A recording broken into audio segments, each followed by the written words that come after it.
The icy winter night air cut through Jack's coat like glass. He stood on the porch of the old two-story house, his hand hovering inches from the wooden door, frozen in a silent struggle. It had been 15 long years.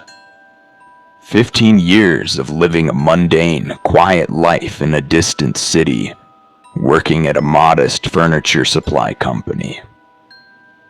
He had built an ordinary routine, but he could never build the escape from the guilt. He still remembered the heated row with his parents. They had refused to approve of his engagement to the girl from their neighborhood. Blinded by pride and fury, Jack had slammed that very door 15 years ago, swearing he would never set foot in his childhood home again.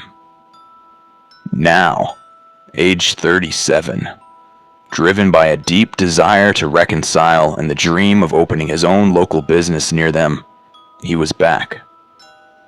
But fear held him hostage. For nearly an hour, Jack paced in the freezing darkness, his mind racing with visions of rejection. Suddenly, the heavy iron latch clicked. The door swung open. Standing in the warm threshold, light was an elderly man. Time had heavily silvered his hair and lined his skin, yet his posture remained remarkably vigorous, like a young man trapped in an aging shell. It was his father. "Jack," the old man whispered. Before Jack could swallow the lump in his throat, his father stepped forward and wrapped him in a powerful, bone-crushing embrace. Tears welled in Jack's eyes as he was pulled into the house. In the living room stood his mother. The moment her eyes fell upon her long-lost son, a delicate glass vase slipped from her trembling fingers, shattering on the floor. She didn't care about the glass. She ran to Jack, weeping with a joy so raw and radiant that it washed away 15 years of bitter silence in a matter of seconds. That evening felt like a beautiful dream. There was no resentment, no lingering anger. The house was spotless, bathed in the soft golden light of lamps. The scent of roasted chicken and fresh herbs filled the air. They sat around a grand dining table, laughing, eating a feast prepared as if they had been anticipating his return all along.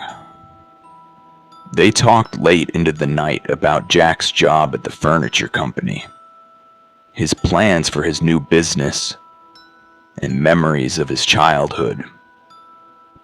It felt like the portrait of a perfect family that had never been broken. Eventually, his mother guided him up the stairs to his old bedroom. The room was pristine. Crisp linen on a sturdy bed, polished wooden furniture, and a gentle warmth in the air. "Sleep well, my boy." She smiled softly, stroking his cheek. Jack climbed into bed, exhausted and consumed by a profound sense of peace. Within minutes, he fell into a deep, childlike sleep. The awakening. Jack woke up with a sharp, agonizing ache shooting through his lower back. It felt as though his spine were about to split in two. Groaning, he pushed himself up onto his elbows, but his hands pressed not against soft mattress, but against cold, splintered wooden planks. Confused, he rubbed his eyes and looked down. He was lying on an old, decaying wooden slab, completely devoid of a mattress or blankets. His heart gave a sudden, violent thud. He looked around the room. The vibrant, cozy space from last night was gone. The wallpaper hung in rotting gray strips. The ceiling above him was split open with severe cracks, slowly dripping cold rainwater onto the dusty floor. The window was shattered, letting in the howling morning wind. It looked as if he had drifted off in one world and awakened in a nightmare.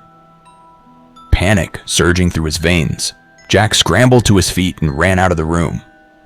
"Mom? Dad?" he cried out, his voice echoing hollowly. He rushed through the hallway, but the entire house was in ruins. The floorboards creaked precariously under his weight. Cobwebs draped the walls like heavy drapes, and thick layers of dust covered everything. Deep cracks and holes pierced the plaster, making the house look as though it had been abandoned for decades. "Dad! Mom! Where are you?" Jack screamed, his lungs burning. Silence was his only answer. Terrified that he was losing his mind, Jack dashed down the decaying staircase toward the front door. Sitting right beside the threshold was his leather travel bag, completely untouched, resting on the floor just as he had left it. He flung the door open and stumbled out into the brisk morning air. Turning around, he collapsed onto his knees in disbelief. The house before him was a tragic, dilapidated ruin. Its roof was sunken, the windows were boarded or broken, and the porch was half collapsed. It looked like an abandoned wreck that hadn't seen a living soul in 100 years. How is this possible?" Jack whimpered, clutching his head. "We had dinner. The lights. My parents." At that moment, the squeak of a rusty bicycle chain broke the quiet morning. A young man in his early 20s was riding down the narrow dirt road. Hey, wait!" Jack yelled frantically, wafting his arms. The young man skidded to a halt, looking at Jack with a mixture of curiosity and sudden dread as he noticed the house behind him. "Please," Jack stammered, his breath ragged. "What happened to this house? Do you know who lives here? Where are Mr. and Mrs. Bow?" The young man's face turned pale, his grip tightening on the handlebars. He instinctively backed his bicycle away. You were inside there?" the youth asked, his voice trembling. "Mister, that's the haunted house. Nobody goes near it." "What are you talking about?" Jack pleaded, tears spilling down his cheeks. "I stayed here last night with my parents." The young man stared at him with profound pity and fear. "Sir, Mr. and Mrs. Bow died 14 years ago. Shortly after their only son ran away and broke their hearts, they both lost their minds to grief. They didn't last long. They both passed away on the very same night. Nobody knows what really happened. The neighbors said there were strange, agonizing sounds coming from the house all night, and when the police broke in the next morning, they found them both dead. The house has been empty ever since." Without waiting for a response, the boy pedaled away as fast as he could, leaving a cloud of dust in the wind. Jack fell backward onto the damp earth. The boy's word echoed in his head, locking the tragic puzzle pieces into place. 14 years ago, right after I left. He stared up at the broken, hollow structure of his childhood home. The warm food, the glowing lights, the tearful hugs, his mother's laughter, his father's strong embrace. None of it belonged to the living world. Jack bowed his head and wept uncontrollably into his hands. His parents' spirits had not rested. They had waited in that rotting sanctuary for 14 long years, holding onto the house just so they could give their son the forgiveness he sought, welcome him home one last time, and share one final perfect night together.